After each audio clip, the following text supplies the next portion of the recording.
Estamos começando mais um episódio do Prosperadamente e hoje, como vocês podem ver aqui, tem algo diferente, um convidado super especial, um campeão que está representando de uma forma brilhante o nosso país, mundo afora.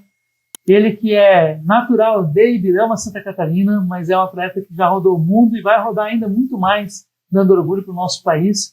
Hoje eu estou recebendo aqui o campeão de downhill, Lucas Borba. Lucas, seja bem-vindo ao nosso Prosperadamente. Muito obrigado. Eu que agradeço a oportunidade, o espaço da gente estar aqui falando um pouco da nossa modalidade, o downhill, e é algo que faz parte da minha vida já há bastante tempo e eu amo o que eu faço, que é andar e correr de bike. Então, Lucas, vamos começar a falar sobre isso, né? Aquilo que você já faz há muito tempo, a gente vai explorar essa história aqui hoje, mas começar falando dessas suas duas últimas conquistas. E nós temos aqui, né? Você pode até pegar se quiser depois aqui, Lucas, mas conta para nós um pouco da história, que esse é um capítulo de agora dessa história, mas eu imagino que essa história para chegar na conquista desse troféu ela começou há muito antes. E fala um pouquinho dessa conquista recente. Parabéns pela conquista, né? O primeiro brasileiro a conquistar, né, Valparaíso, descido Cerro a Barro, né? Me corrija se eu não estiver falando corretamente aqui. Primeiro brasileiro dando orgulho aí para o nosso país, então parabéns. Conta um pouquinho como é que foi para você. Eu falo assim, qual é o símbolo, né? O que esse troféu representa para você? Cara, para mim representa muita coisa, assim, além de, ter sido o primeiro brasileiro a, né, concretizar esse título, levar as nossas cores verde e amarelo, que para mim é a bandeira mais bonita de todo mundo, é a mais bonita em cores, o formato, então, para mim é a mais bonita, tenho orgulho de ser brasileiro.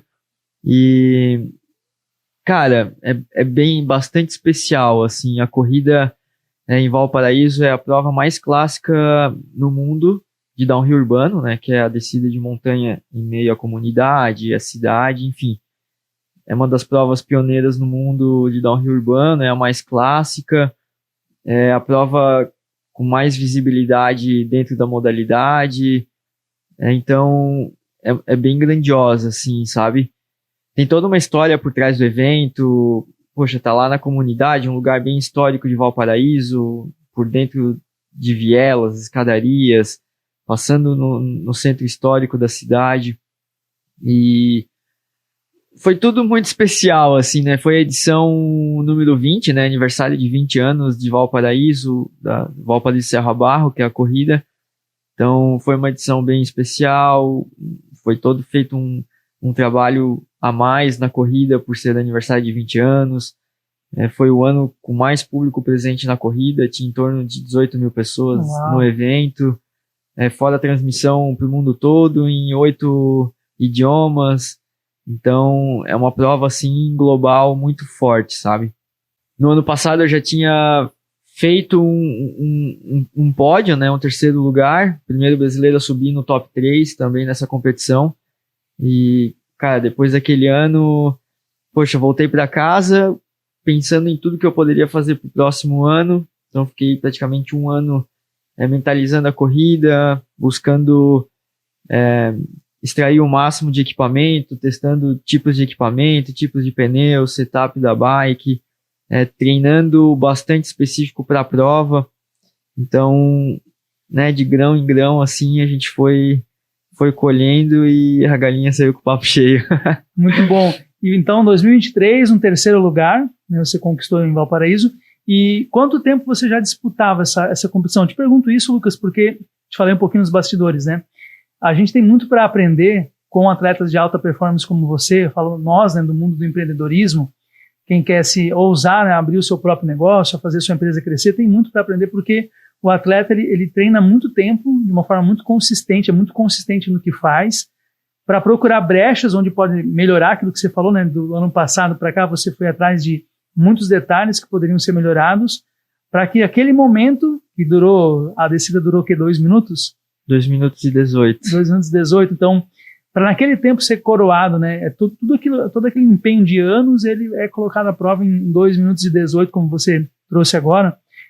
Mas há quanto tempo você já mirava essa prova, você já se preparava para essa prova, mesmo conquistando lá o terceiro lugar no ano passado, e agora, né, saindo com esse título aí? A primeira vez que eu tive no evento foi em 2019.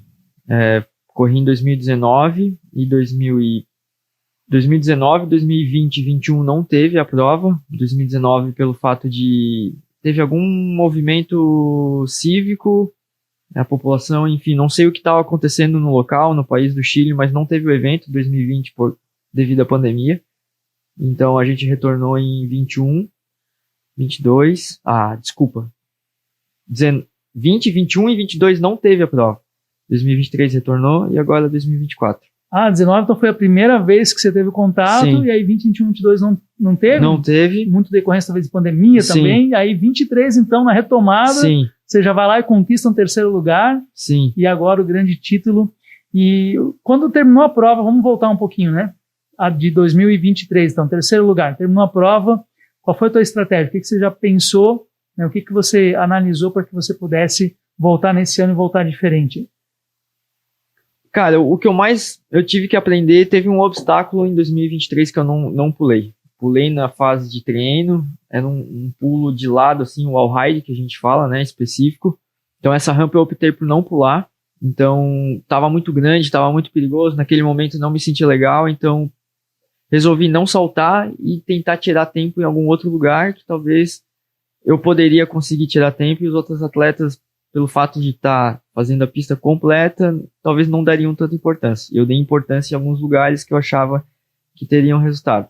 Consegui, fiz um pódio, por muito pouco atrás do primeiro lugar, em questão de 1 segundo, ponto 8, então não deu 1 segundo. Nossa. Então, cara, eu voltei para casa com aquilo na cabeça, pensando, putz, podia ter ganho a prova se eu tivesse pulado aquele salto. Então, procurei evoluir, não digo que eu sou melhor que ninguém, mas, cara, em cima dos meus erros, dos respeitos que eu tenho por alguns tipos de obstáculos, eu vou trabalhando mais em cima disso. E fui pensando também muito na questão da bicicleta, no equipamento, então, cara, é uma prova longa de distância, mas é muito rápido. Então a gente tem bastante trechos em alta velocidade, em estrada de asfalto mesmo. Isso faz com que eu tenha uma estatura baixa e sou leve. Então os outros atletas que são mais altos, mais pesados, também consigam ganhar mais velocidade nesses trechos. Então fui estudando a corrida, fui estudando a minha bicicleta, fui estudando o meu corpo, provando movimentos em cima da bicicleta, postura, posição, para talvez tentar ser mais aerodinâmico, para economizar energia nesses lugares onde eu sabia que eu não poderia ser tão rápido comparado aos outros atletas.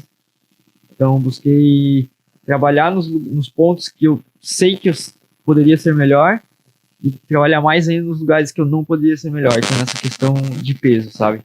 Então, cara, andei o mais carenado possível para cortar vento. Não sei se fisicamente funcionou ou não, mas no meu sentimento, naquele momento eu pensava que sim, que estava funcionando. E treinei bastante pulos, treinei bastante esse salto que eu não tinha saltado na edição anterior. Fui numa pista lá em Santiago, no Chile, que tinha um obstáculo parecido com o da corrida. Então fiquei a manhã inteira lá treinando, ia e voltava. E sabia que, cara, a vitória estava perto. Bastava eu treinar mais, buscar evoluir em cima do meu erro, do meu bloqueio. E, cara, a consequência foi isso, sabe? Cada detalhe, todos os movimentos, a bicicleta pensada para a corrida, a adaptação da bicicleta também para aquela corrida, a adaptação do meu corpo. Cara, entreguei tudo que eu tinha, treinei meses específico para essa competição, porque não é uma competição tão parecida como as outras, tem que ter uma certa preparação específica para ela.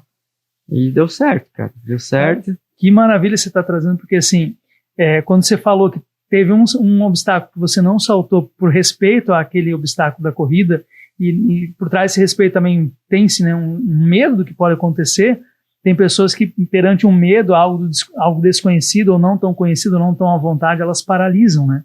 E aí que tá aí que se difere realmente os campeões de quem não chega lá, né? Peraí, se eu tenho esse bloqueio, como você falou, eu estou respeitando esse obstáculo, mas como é que eu posso vencer ele? Então, um até breve não é um nunca mais, né? Eu te encontro lá na frente de novo, vou pegar esse obstáculo e vou transpassar ele, vou ultrapassar ele. Como? Com preparação. Aí você trouxe quando você se preparou. Então, isso cabe muito para o nosso universo do empreendedorismo, porque uma derrota temporária não significa um fracasso total. Né? Significa, opa, tem algo que eu tenho que melhorar, tem algo que eu tenho que aprender a desenvolver. Muito bacana. E eu vi que na chegada lá, eu assisti, né, vários vídeos seu que relatavam aqui a conquista, e você deu um grito assim primal, né? Você colocou algo para fora. Conta para mim, assim, conta para nossa audiência, o que representou esse grito aí? O que saiu lá de dentro, Lucas? Daquilo que você puder falar, claro, né? Cara, saiu o restante de energia que eu tinha ainda naquele momento. Cara, isso ali caracteriza, poxa, toda a luta, toda a batalha, todo o tempo que eu fiquei me preparando para aquela corrida. Era algo que eu almejava bastante. Vencer a prova mais clássica de downhill urbano do mundo, levar o Brasil no primeiro lugar. E, cara, tipo, ver que tudo que eu fiz e naquele momento deu certo, putz, foi uma explosão de energia, assim, muito grande mesmo, saca? Foi bem legal, assim. Pra mim foi muito emocionante ver tudo que eu fiz, deu certo no meu conceito, eu achando que o meu conceito que ia ser o certo, e foi naquele momento, eu venci a corrida.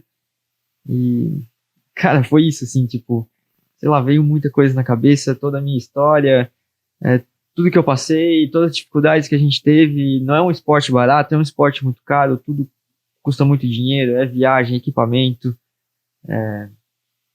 Então, cara, ver tudo que a gente batalhou, toda a nossa caminhada lá, desde os meus 12 anos de idade até agora, que é o meu sonho, viver da modalidade, andando com a minha bicicleta.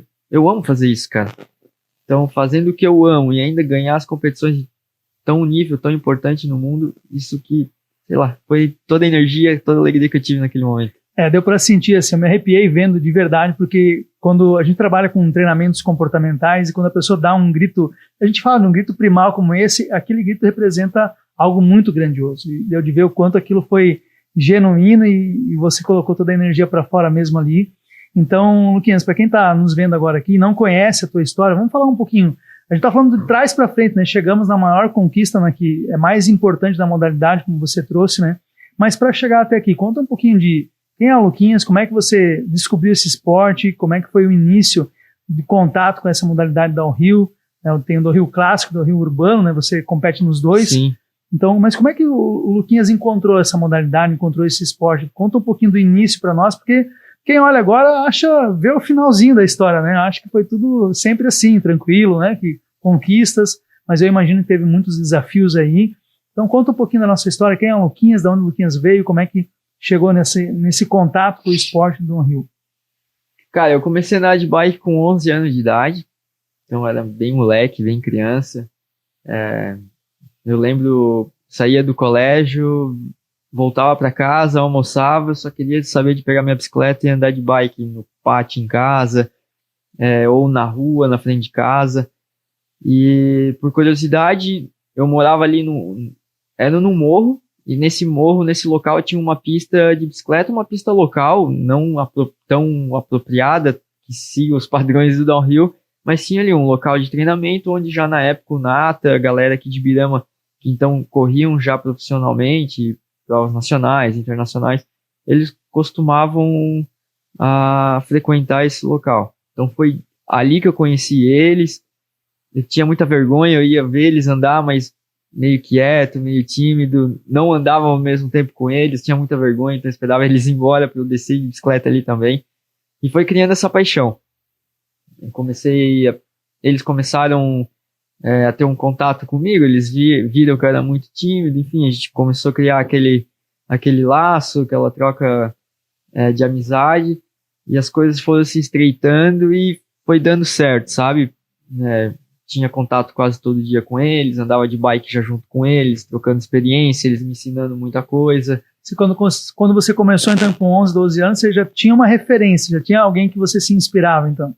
Ali que eu conheci o Nata. Foi depois que você conheceu, começando a ir na pista, você conheceu eles. Exato, eu amo andar de bicicleta e me encontrei nesse local, sabe? Poxa, tá no meio da natureza, no barro, chovia, lama, se sujar. Então isso, me deixava muito alegre, muito feliz. Então, a partir desse momento eu me encontrei, assim, pensei, cara, isso é muito legal, eu gosto e eu quero isso. Comecei a ir atrás, comecei a correr, 2012 foi minha primeira corrida a nível estadual, foi na cidade de Apiúna, na localidade de Subida. 2012. 2006. 2006. Com 18 anos atrás. 2006. 2005 comecei a andar de bike, não 2011. Desculpa, eu errei nos anos aí. 2005 comecei a andar de bike, 2006 comecei a correr com uma bicicleta aro 20, não apropriada para a modalidade. Então 2006, 2007, 2008 corri de aro 20, foram 3 anos. 2009 eu comprei uma bike grande, eu lembro com muita dificuldade, meus pais, faziam de tudo para me ajudar, e a partir desse momento eles viram que era algo que eu queria mesmo, sabe? Eu tinha dentro de mim que eu queria isso, que eu queria competir, queria viajar no mundo, andando de bicicleta, e que eu ia ter a minha vida em cima da minha bicicleta. Sempre tinha aquele receio dos meus pais, é tudo muito caro, o acesso é difícil, a gente já tá questão cultural, esportiva, não era nada muito bem visto. A gente vive no país do futebol, então tudo acontece em cima do futebol. Qualquer outra modalidade já se torna muito mais difícil. Então, cara, ficou aquela dúvida. E assim, meus pais abraçaram meu sonho, sabe? Fizeram de tudo. Quantos anos você tinha nessa época, Lucas? Quando você competiu em Apiúna? Eu tinha 12 anos. 12 anos. Então tem algo importante aqui para falar, que tem muitos pais que vão nos assistir aqui também, né, Lucas? Que às vezes, porque 12 anos é uma criança, né? A gente olha assim, eu tenho 2 filhos, o Augusto coincidentemente tem 12 anos, a Giovana 8 anos, e eles têm um desejo, né? Eu falo assim que quando é o propósito, quando é um dom, quando é algo que a criança já desde cedo, normalmente a criança sabe pro caminho que ela tem que ir. Você falou, com 10, 11 anos comecei a andar de bicicleta, me apaixonei por isso, e às vezes os pais, lá no fundo eles não acreditam, muitos pais, né? Mas isso não vai dar certo. Então, você que é pai, você que é mãe que está nos assistindo agora aqui, comece a observar com cuidado, né, o comportamento, o desejo, aquilo que brilha o olho do seu filho realmente, porque às vezes o caminho é investir, apoiar, não só o investimento, muitos pais não têm a condição financeira, né, como você falou que os seus também tiveram os seus desafios, mas o principal investimento, e você pode falar um pouquinho mais sobre isso, né, Lucas, é o investimento do apoio moral, do dizer assim, eu acredito, e vamos junto correr atrás dos recursos que precisa. Como é que foi isso para você? Cara, eu tenho muito, assim, essas lembranças, sabe? Eu lembro meu pai fazendo de tudo, a minha mãe trabalhava e meu pai me levava para as corridas final de semana, a gente tinha um carro muito simples, o carro já quebrou no caminho, enfim, a gente já passou por bastante situação, e cada situação dessa eu fui valorizando muito o que eu tinha, sabe? Fui dando muito valor às pequenas coisas que eu tinha, as coisas simples, e eu vi a dificuldade que meus pais tinham no início para fazer o que eu queria. Então, acho que isso me fortaleceu muito, assim, eu valorizava cada coisa que eu tinha. Então, a minha bicicleta, por mais simples que era, eu valorizava muito, cuidava muito do meu equipamento, até hoje eu sou muito cuidadoso com tudo, gosto de deixar tudo em dia, tudo bonito, bem cuidado, limpo. Cara, a bicicleta em si é uma máquina, é o meu equipamento, então qualquer coisa que venha acontecer com o equipamento, às vezes é responsabilidade minha, por falta de cuidado, enfim. Então, tudo isso eu valorizava muito, assim. E eu lembro quando as coisas foram melhorando, a gente foi ganhando competições, já foi crescendo o nome a nível nacional, e pra gente estar buscando alguma referência, algum tipo de apoio já no meio da modalidade, cara, eu e meu pai cansamos de pegar ônibus para ir até São Paulo, lá onde acontecia as feiras, acontecia o mundo dos negócios da bicicleta. Cara, e eu e meu pai com a mochila, pegava o ônibus aqui em Virama, a gente saía sexta, chegava lá sábado, 7 da manhã, ia pra feira durante o dia, fazia contatos, mostrava o material. Como um sonhador, muitas vezes as pessoas não negavam, mas por questão de educação, olhava o material, mas a gente sabe que o mundo é muito grande. Nessa feira, o que era a feira? Vocês iam pra feira para vender algo, comprar? Não, normalmente era as feiras do rumo da bicicleta, né, dos negócios da bike, então ali tava todas as marcas, as distribuidoras das marcas, enfim, tentando buscar algum recurso no meio do mundo da bicicleta, seja equipamento, quadro, enfim, tudo relacionado com a bike. Então a gente pegava o busão, eu e meu pai, a gente ia até São Paulo, cruzava a noite viajando dentro do ônibus, passava o dia na feira, fazia os contatos, mostrava pra gente estar já no meio, aí à noite pegava o ônibus e voltava para casa, chegava domingo. Então a gente fez isso há alguns anos, fui conhecendo pessoas no mundo da bike, fui negado bastante, enfim, a gente sabe que é difícil, né? Nem todo mundo tem o dever de ajudar, é bem complicado, sabe? Então recebi muito não, recebi muitos, tipo, próximo ano, vamos ver, não, a gente não vai negar nada para ti, mas nesse momento a gente não pode, enfim, são os negócios, né?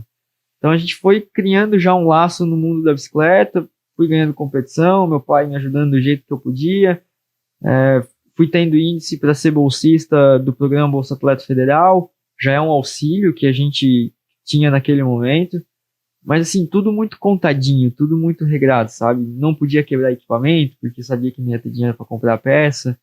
Então, cara, com toda essa valorização que eu tinha, eu sempre mantive o equipamento em dia, porque eu sabia que eu não podia estragar equipamento, então eu já fazia de tudo para conservar mais aquele equipamento. Cara, isso eu acho que foi tomando uma proporção grande de mim em questão de valorização, sabe? Cara, tem até a gente usa muito nos nossos podcasts, nos treinamentos, Lucas, princípios bíblicos, né? Tem um princípio que fala sobre isso, que aquele que mais tem, mais lhe será dado, no sentido disso, da gratidão, do cuidado. Falou, né? Eu valorizo demais, eu dou importância para aquilo que eu tenho. Tinha pouco e dava importância para isso. E vai construindo um caráter, né, Lucas? Vai construindo uma cultura de como que você está levando, né, o significado desse esporte para você também. Então, acho que isso vale para muitas pessoas que estão nos ouvindo, nesse sentido de o que você tem, você está olhando para aquilo que você não tem, né, e reclamando, ou você está agradecendo, olhando as oportunidades, agradecendo aquilo que você já tem e correndo atrás daquilo que você quer, né, porque é isso que você está dizendo que você fez muito, né, correu atrás. E como é que era lidar com esses não? O que te mantinha assim focado? Não, peraí, eu estou recebendo um monte de não, às vezes não está dando certo, mas o que te fez persistir? Como é que você conseguiu ser resiliente ao ponto de persistir realmente em busca do teu objetivo? Onde você se agarrava ao longo desse caminho? Cara, a paixão pela bike. Amar o que faz toda a diferença. Né? Sim. Então, cara, eu não me vejo fazendo outra coisa a não ser algo relacionado com a bike, sabe? Então, cara, eu busquei sempre o que eu queria, da maneira que eu podia. Trabalhei já em oficina de bicicleta como mecânico. Faço serviço com bike em casa também para ter uma renda extra. A gente sabe que é tudo muito difícil, então às vezes o que a gente consegue, o que a gente tem, poxa, já é algo muito grandioso, mas às vezes precisamos de um pouco mais. Cara, não sei, acho que realmente a paixão por aquilo fez eu continuar e estar até hoje fazendo o que eu gosto, sabe? E que momento que você, assim, caiu a ficha? Não, peraí, você nunca pensou em desistir, você falou agora que ama isso, e quem ama não desiste mesmo, né? Só tá com aquele foco lá. Mas em que momento que você, assim, caiu a ficha, cara, eu vou conseguir viver disso? Momento que teve algum momento assim, ou não, desde sempre, desde quando você começou, teve algum momento que agora, ou pelo menos assim, um momento que agora você conseguiu, cara, consigo me sustentar, consigo prover bem aí pra minha família, consigo viver desse esporte. Que momento que isso começou a acontecer na tua carreira? Cara, eu nunca pensei em talvez, pelo fato de, sei lá, ganhar dinheiro com o esporte. Eu só queria saber de me manter fazendo o que eu gosto com o esporte. Não sei até quando, não penso até quando, mas eu penso sempre pensei no momento de fazer o que eu realmente, no que eu me encontro, sabe? Então, cara, tinha momentos que, putz, eu não tava ganhando dinheiro, não importa, cara. Eu queria fazer o que eu amo. Cara, eu já viajei por muitos lugares no mundo, conheço pessoas maravilhosas, culturas, e às vezes acho que isso é a maior riqueza que eu posso ter do que ter, sei lá, muito dinheiro, enfim. Sabe? A gente pode ser muito rico de outras maneiras. A riqueza vem de muitas outras coisas além do só o dinheiro. Perfeito. Assim, a riqueza, ela é muito maior do que isso, né? É aquilo que a experiência, a vivência que você tem. Hoje mesmo gravei um vídeo, não foi no ar ainda, mas que eu falo sobre exatamente isso que você está trazendo agora, né? A verdadeira pobreza. Eu coloco o nome do título assim, a verdadeira pobreza, porque o ser pobre, às vezes, o cara só tem muito dinheiro, né? Mas esquecer de dar valor para aquelas pessoas que estão próximas de você. Você falou do seu pai, sua mãe, isso é honra, isso é um princípio de honra. Você está várias vezes citando eles aqui, Pode falar um pouquinho mais depois dele, se você quiser também, mas valorizar as experiências, as pessoas que você conheceu, os lugares que você conheceu, as culturas, ali é que tá, né? Que histórias que você vai contar quando você tiver 70, 80 anos para seus netos, fica só imaginando, né?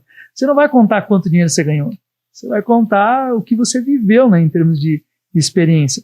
E traz um pouquinho para nós, imagino que rodando por vários países, conhecendo várias pessoas, conta um pouquinho de histórias aí, teve alguma história engraçada que você quer compartilhar, alguma coisa curiosa, o que você já viveu nesse universo, nos bastidores aí do mundo da bike, que é uma coisa quando você está lá na competição, mas até chegar lá, eu imagino que tem muita coisa aí bacana que você possa contar para nós. Ah, cara, tem bastante coisa, bastante perrengue a gente passa. Nossa, dormir no chão do aeroporto, usar o aeroporto como hotel. Tem bastante coisa, assim. Uma história que me marcou bastante foi uma viagem que eu fiz pro Peru. E dentro da mala bike a gente usa hoje em dia pneu da bicicleta inflado sem câmara de ar, né? O pneu é sem câmara, a gente coloca um líquido especial dentro do pneu e às vezes para encher esse pneu precisa de um volume de ar, uma bomba de ar com um volume bem grande, senão não dá conta de encher o pneu, ele não consegue encaixar no ar e não enche.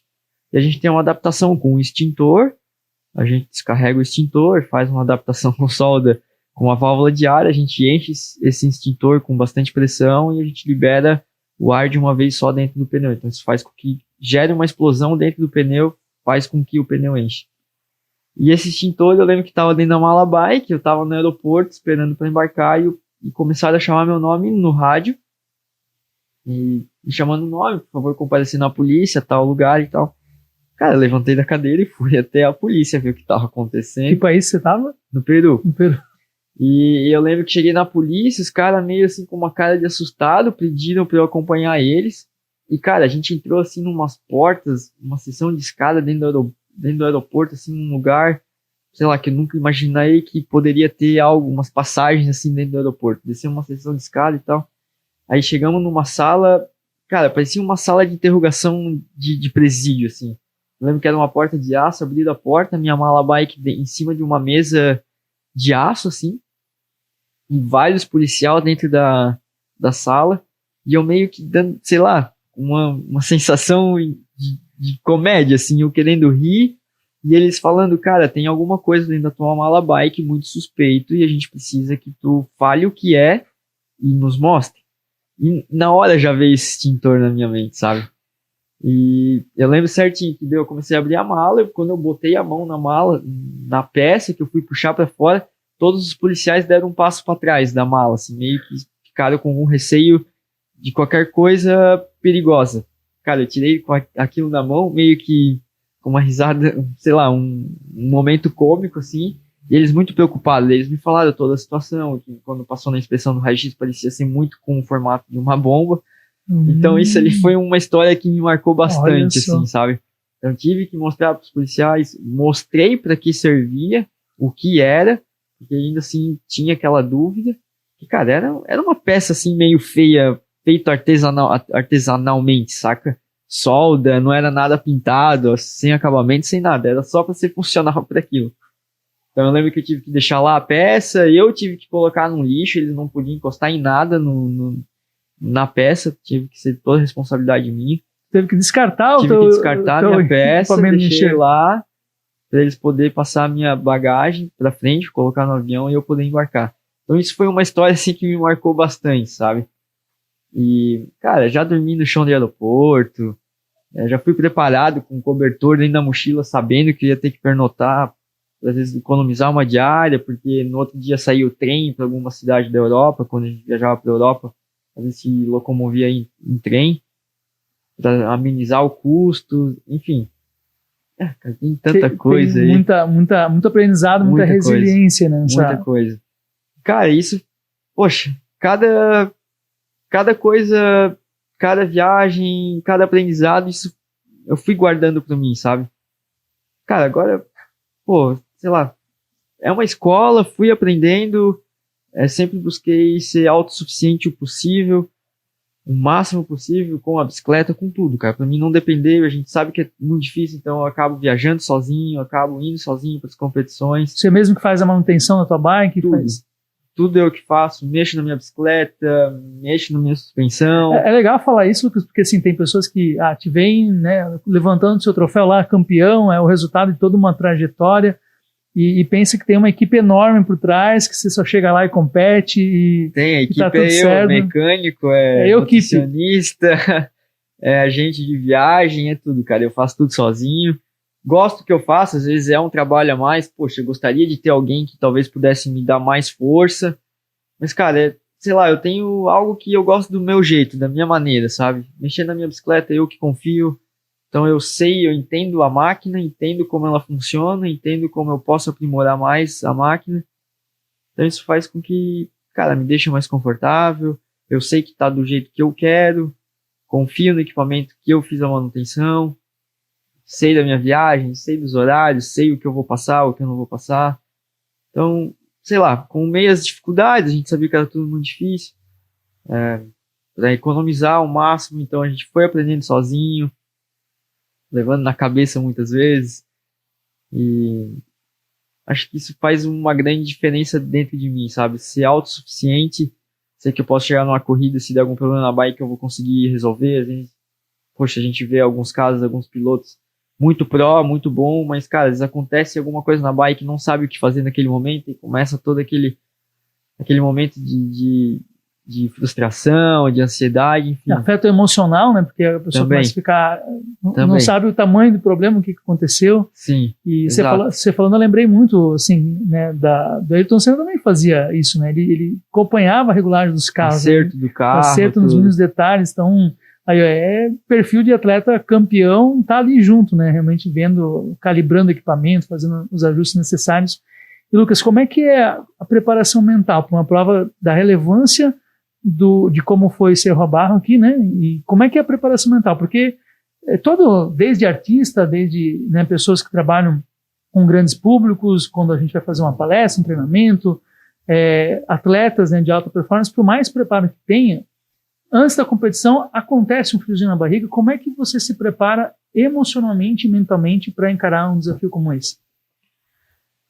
Cara, eu acho que muito da preparação vem a um longo prazo, a questão de experiência, já correndo várias provas ao longo dos anos, isso vai tornando a pessoa mais experiente e vai tendo um psicológico melhor, mais preparado. Vai calejando, né? Vai calejando o cérebro, né? Se a gente perde, é um tipo de calo que a gente vai ganhando. Se a gente ganha, é um calo que, cara, a gente ganhou, mas às vezes é muito mais difícil se manter num alto nível por vários anos do que, às vezes, ganhar uma competição. A gente sempre comenta assim, cara, é fácil ganhar, difícil é manter e continuar ganhando. Então, isso serve muito, cara, para esse universo nosso, porque a empresa está dando lucro, dando certo, mas se você só parar e não ficar pensando o que você vai fazer para inovar, se você só manter a estratégia, você já está ficando para trás. Sim. Porque o mercado está sempre inovando, assim como, imagino, né? Você foi lá, foi campeão. Tem quantos atletas estão disputando lá? São 30, né, por convite. Mas, cara, tem 29 agora querendo alcançar, né, você e garantir a próxima etapa. Então, como é que você faz para aquilo que você bem falou, né? Ganhar, entre aspas, né, é fácil. O desafio é se manter. E como é que você faz? O que você trabalha? Tanto fisicamente, no teu aspecto alimentar, mental e, claro, técnico também, né? O que você procura fazer? Eu não procuro inovar muito, não. Eu procuro fazer o básico bem feito, né? Arroz com feijão, bem feitinho, temperadinho. E a gente vai, com o decorrer da prova, a gente vai se sentindo confortável. Então é uma construção de pouco, assim, né? Às vezes não adianta a gente, sei lá, antes da competição já ficar mentalizando muito a competição, mentalizando o que pode acontecer, o que não pode acontecer. Acho que as coisas, a gente precisa do momento para ir criando, fortalecendo através dos momentos que a gente está tendo, né? Então, a gente, poxa, é bom chegar na competição, a gente já vai sentir a energia do lugar, se aclimatando com a pista, visualizando a gente já na pista. Então, acho que é uma construção aos poucos, assim. Lógico, tem que já chegar meio blindado, né, preparado. Agora, nesse momento, a gente é líder do campeonato, então muitos atletas já tá visando tentar tomar o posto, às vezes já tem aquele olhar diferente, um tratamento diferente, às vezes é uma amizade, mas cria como uma competição, um adversário. Então, cara, o mundo competitivo é em tudo, né? Seja no profissional, seja no pessoal. A vida é uma competição, cara. Então, às vezes não parece, mas a gente tá sempre numa competição. E... O nascimento já é uma competição, né? A gente já é campeão no meio de milhões aqui. Exato. Que eram candidatos aí para o nascimento. Então, nos bastidores tem amizade, tem cooperação ou é só competição? Não, como é que funciona? Tem, cara. O downhill, assim, é um fato legal de comentar porque tem bastante amizade, sabe? A diferença é que o nosso esporte não é uma modalidade coletiva, então a gente não está em contato durante a competição com outros atletas. Por exemplo, futebol, por exemplo, vôlei, é um esporte coletivo, então a gente depende também de resultados de outras pessoas. Uhum. Então o downhill é só você mesmo, é naquele momento, e nosso maior adversário naquele momento é o relógio, não o atleta. Então a gente está lutando, a gente está competindo contra o tempo. E o tempo é a consequência depois, né? Se eu briguei com o relógio, fui mais rápido que o relógio, eu ganhei a corrida. Então, cara, é legal, assim, a modalidade entre si, sabe? A gente conversa bastante, a gente troca bastante ideias sobre a pista, às vezes sobre linhas, sobre obstáculos, falando também sobre equipamento de bike, enfim. E às vezes é legal essa troca de experiência porque, cara, é muito particular. Às vezes o que é bom pro piloto tal não vai ser bom pra mim, sabe? Cada um tem um tipo de pilotagem, tem uma técnica diferente. Então a gente é bem aberto um com o outro, sabe? Isso se torna a modalidade mais bonita, assim, porque a gente é todo mundo unido, a gente se diverte, no fim a gente se abraça, a gente comemora junto. Porque, cara, o maior erro, o que vem acontecer é responsabilidade total tua, não tem uma diversidade externa, não tem outro contato com algum outro piloto. Então tudo que vem acontecer é total responsabilidade minha naquele momento. Se eu errei na pista foi uma culpa minha, se às vezes furou um pneu, às vezes foi culpa minha porque eu errei o traçado, bati num lugar, numa pedra que não podia bater. Então, a consequência, o que acontece, total responsabilidade nossa, né? Isso faz com que a modalidade seja bem unida e a gente tá sempre pela mesma causa, quer fazer a modalidade, que é o downhill a crescer mais. Ah, com certeza. E depois da prova do Chile, né? Uhum. Chile, do Cerro Barro, você foi para a Escada de Santos, é isso? Foi logo depois? Sim, logo na semana. E aí, mais um título... Mais um inédito para mim, né? Já corri já há alguns anos nessa prova, eu já tive... Pois já te acompanhei algumas vezes. Alguns anos eu bati na trave nessa competição, né? Eu já fui, as últimas 3 edições, a gente ficou 4 anos sem ter o evento. O último evento que teve foi em 2019. Então, 17, 18 e 19 eu fiquei em segundo lugar por milésimos. E o último ano, em 2019, foi muito pouco, cara. Foi 0,003 milésimos. Nossa, então, isso é uma diferença... inimaginável, né? Porque... Não tem como medir, né? Cara, é pouco, assim.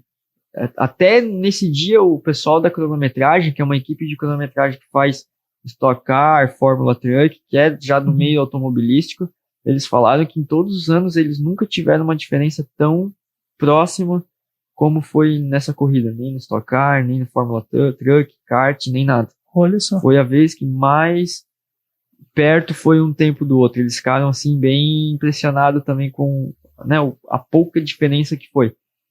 E, cara, eu tinha isso dentro de mim, assim, que eu precisava ganhar essa corrida. Eu sempre falei com meus amigos que eu tinha uma pendência ainda comigo mesmo em Santos. E, cara, foi muito bonito, porque a gente veio de uma vitória tão importante no Chile, já na semana seguinte, era algo que eu queria pra mim mesmo, sabe? E conseguir fazer esse feito tão próximo de um grandioso feito foi com que deixou mais especial, assim.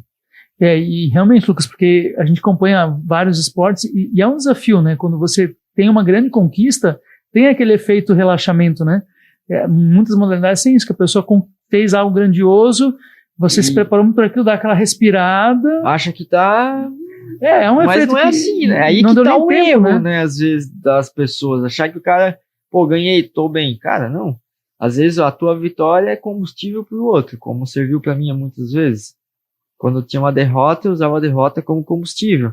Então, como eu ganhei, o outro tá usando o combustível da minha vitória usando pela derrota. Vai vir com ainda mais vontade para a próxima competição. Exato. Então, esse ciclo, né, é muito difícil lidar, assim. Então, às vezes, ganhar é bom, mas o cara que perdeu naquele momento vai estar com muito gás depois do que eu, que às vezes está lá relaxado, achando que ganhou a corrida é o melhor naquele momento, mas, cara, a gente ganhou uma prova, né? Tem toda aí uma batalha pela frente. Não pode parar, seguir treinando, buscando outros recursos, outras técnicas de treinamento. Porque, cara, tá sempre em evolução. A bicicleta, o esporte, a corrida tá sempre evoluindo. E os teus competidores, né? Os adversários estão só se preparando para a próxima, né? Então nunca relaxar, comemorar uma já pensando na próxima. E por falar em próxima, você tem esse final de semana, sábado agora, dia 23, 23 de março, a gente tem a segunda etapa do circuito Serra Barro, né? São 3 etapas esse ano. A primeira foi no Chile, a segunda agora é no México, e a etapa final é em outubro na Itália. Então, a gente vai ter um gap bem grande da penúltima prova para a última. E vai ser uma final legal, porque é uma pista nova, nunca teve evento nesse lugar, vai ser novidade para todos os atletas. Bastante atletas, né? A gente vai ter bastante tempo de preparação para essa última prova. Então isso vai deixar com que o campeonato fica em aberto e muito disputado até a última prova. E nesse tempo, como é que você se prepara no sentido assim, você tem outras competições, você está no Dom Rio, fala um pouquinho de quem está assistindo a gente, tem o Dom Rio Clássico e o Dom Rio de urbano, que vocês chamam, né? Sim. Você está disputando modalidade nas duas? Disputo modalidade nas duas, né? Nesse meio tempo a gente vai ter provas importantes no Downhill Clássico, que é na terra. A gente tem Campeonato Brasileiro, que é aqui em Santa Catarina, na cidade de Pomerode, no mês de julho. Pomerode em julho? Aí, ó. Então... Nem te falei, nosso podcast é focado no sul do país, nos 3 estados, então quem vai nos ver aqui com certeza vai poder prestigiar lá também. Sim, ano passado já foi o brasileiro em Pomerode, né? Esse ano vai ser de novo. A prova foi tão bonita, tão boa ano passado, que vai ser repetido a cidade. Isso nunca aconteceu na história. Então é a primeira vez na história que vai estar repetindo ano após ano, o mesmo lugar, a mesma pista. Parabéns para a organização de Pomerode. Foi legal. Um baita feedback, né? Está repetindo, nunca aconteceu. Então a gente tem bastante provas, assim. A gente tem Jogos Abertos, que é muito importante aqui para a nossa região, Jogos Abertos de Santa Catarina. A gente tem algumas etapas ainda fora do país, de downhill na terra também. Eu tô me programando para estar indo no Campeonato Mundial, que é em setembro, no país de Andorra. Então tem bastante coisa assim ainda para acontecer e se concretizar nesse meio tempo. Cara, que maravilha, que maravilha. E eu imagino que tem muita rapaziada sendo inspirada, né, por quando a gente tem nomes como o seu, né, se destacando no cenário mundial, aí acaba inspirando, né, os rapaziadas mais jovens, meninada, a entrar também nesse esporte, a acreditar no esporte. Isso é sempre muito importante para o nosso país, né? Se manter. Cara, é isso que eu quero, assim, eu falo bastante para meus amigos, para a galera mais próxima que tá de mim, a gente tem a molecada que sempre anda de bike com a gente, e às vezes eles comentam, cara, como eu queria ser igual a você, queria andar igual a você, eu falo, cara, não, eu quero que vocês sejam melhor do que eu, que andem mais do que eu, que façam mais do que eu fiz. E é o que eu quero, cara. Eu quero que o esporte, evolua aqui na nossa região, sabe? Que tenha mais Luquinhas, que tenha mais Bruna, que a gente teve uma menina, né, uma mulher com muitos resultados, várias vezes campeã brasileira, já foi campeã pan-americana também. A gente teve o Nata aqui dentro da cidade também, que foi uma grande referência para mim.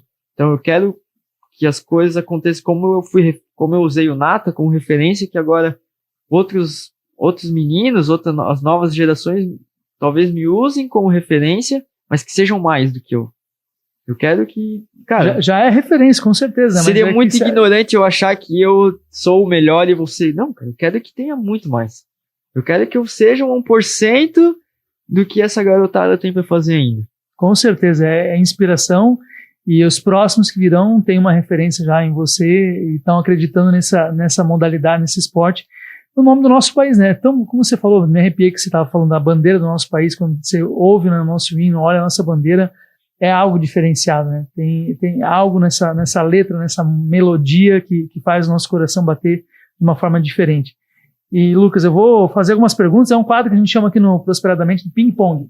Então, eu faço uma pergunta e você responde rápido, eu já vou fazer outra aqui. Tá bom.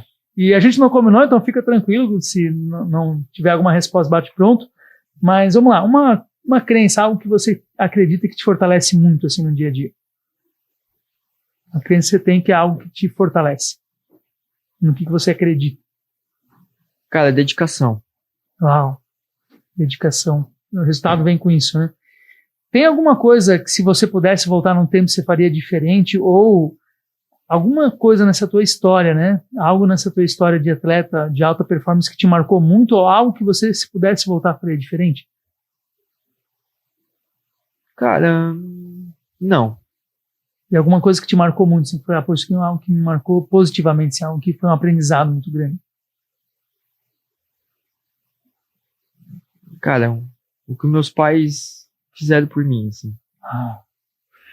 A dedicação, trajetória, a Sim. dedicação que eles tiveram, que você já contou pra gente. Muito legal. Um sonho teu agora, pô, você conquistou o campeonato de maior referência aí do mundo que você falou, conquistou algo que para você estava devendo, né? A escada de Santos, que aqui dentro do nosso país. Então, o que mais que o Lucas tem de sonho? Que sonho grande você tem ainda por vir aí? Cara, incentivar, mostrar um pouco do que a gente foi capaz, às vezes com tão pouco recurso que a gente tinha, mostrar que a gente consegue através de dedicação, resiliência, humildade e valorizar as poucas coisas que a gente tem. Bom, inspirar a rapaziada aí. Bom, você falou um pouquinho antes, mas eu vou te perguntar de novo, né? O que é prosperidade para ti? O que significa essa palavra para o Lucas? Prosperidade. Nosso podcast é prosperadamente, então eu estou te fazendo essa pergunta porque é um trocadilho com o podcast, né? O que é prosperidade para o Lucas aí? É profundo, né? Se pudesse resumir uma frase, uma palavra, o que você resumiria? Eu acho que para prosperar a gente não pode desistir. Cara, isso é muito bom. Essa resposta é muito boa. Só perde quem desiste, na verdade, né? Quando você perdeu, não significa que acabou, que você não conquistou, prosperou. Mas talvez se você desistir... A derrota seja uma peça no quebra-cabeça para a vitória depois. Cara, a gente tem que pensar... Vou pegar essa tua resposta, vamos refletir depois com calma sobre isso. Nunca tinha pensado por esse ângulo, que prosperar tem a ver com não desistir. É verdade, a gente atrela muito já direto ao resultado, né? Mas espera aí, tem uma etapa antes que é fundamental, a sua resiliência, o quanto você persiste, o não desistir. Maravilhosa tua resposta aqui. E um aprendizado nesses anos de carreira aí que mudou o jogo pra ti, que você percebeu, cara, quando caiu essa ficha pra mim, comecei a ter um olhar, uma visão diferente, um aprendizado que te marcou aí. Cara, a maior coisa que eu aprendi foi ter respeito.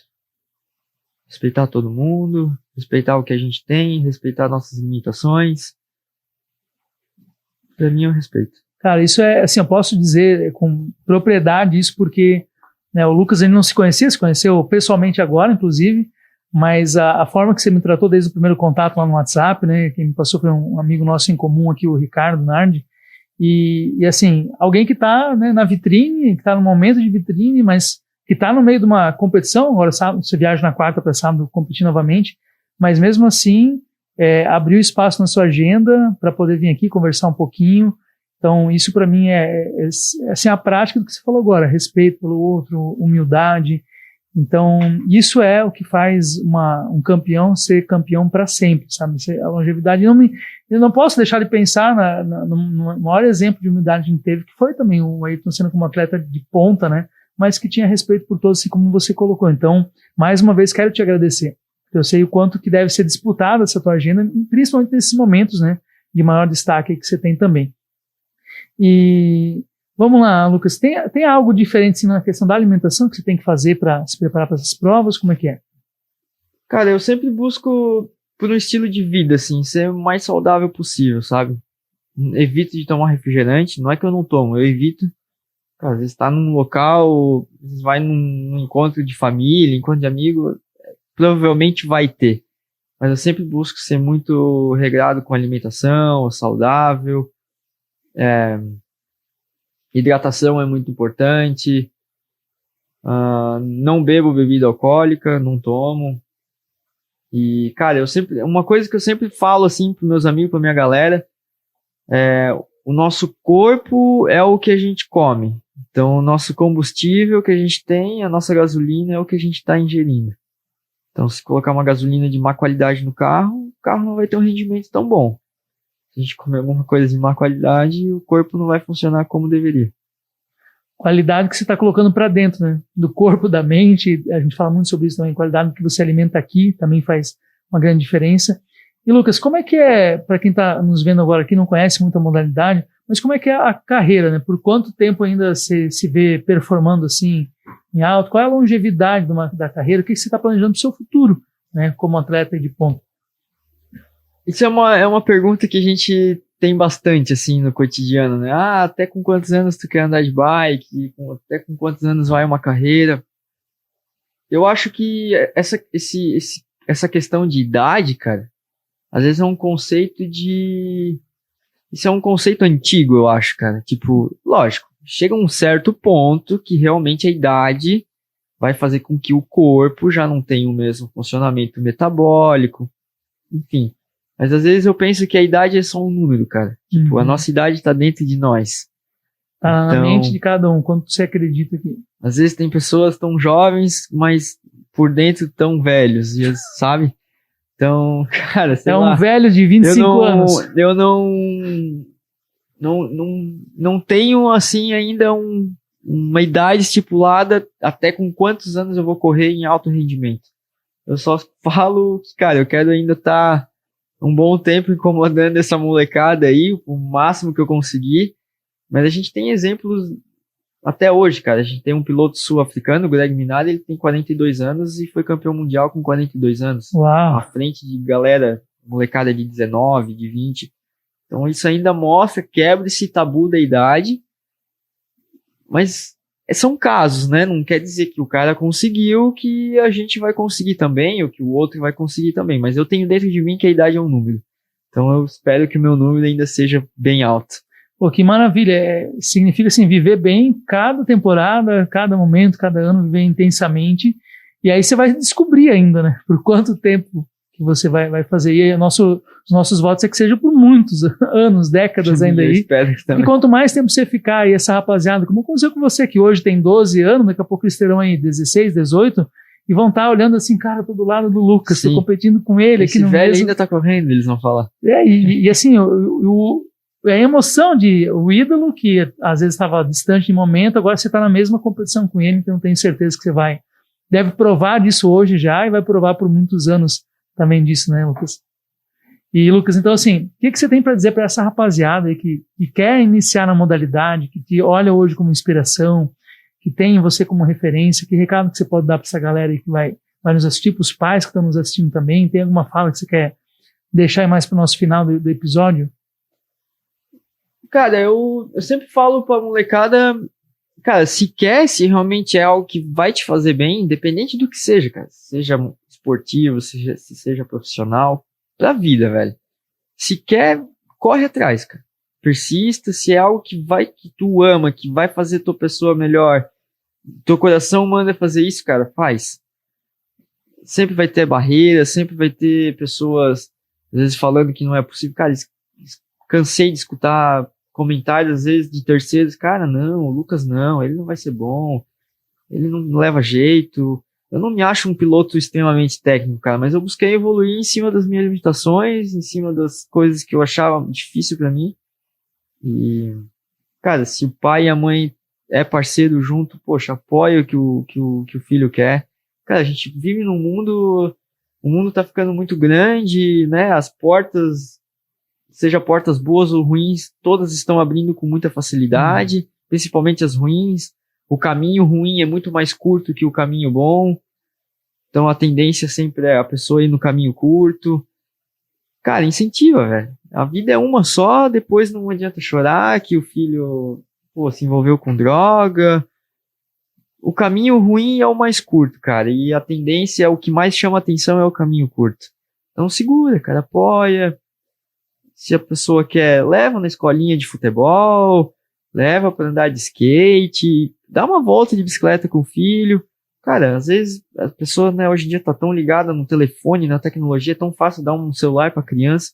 Faz isso, cara. Às vezes a criança tá olhando coisas ali do mundo que a gente não tá tendo conhecimento do que a criança tá olhando e vai criando gosto por aquilo. Às vezes questão, cara, joguinho de arma, enfim, cara, isso tudo a idade que a gente mais aprende é quando a gente é criança, cara. Então eu tenho muita coisa que me marcou quando eu era criança, que eu levo dessas marcações que eu tive até hoje pra minha vida. Então, cara, apoia, velho. Apoia que vai dar certo. Ah, que maravilha, né? O ruim vem muito fácil, naturalmente, né? E o bom você tem que ter, sempre falo assim, de intenção e intensidade, né? Intencionalidade, então eu quero fazer algo com intencionalidade, vou levar meu filho para andar de bike, conhecer algum esporte, participar junto com a intencionalidade de fazer ele ser uma pessoa cada vez melhor. Falando, meu coração realmente assim, muito alegre por ter recebido você. Mais uma vez, muito obrigado por ter aberto esse teu espaço na agenda, que eu sei que você treinou hoje, está treinando todo dia já para a competição no sábado.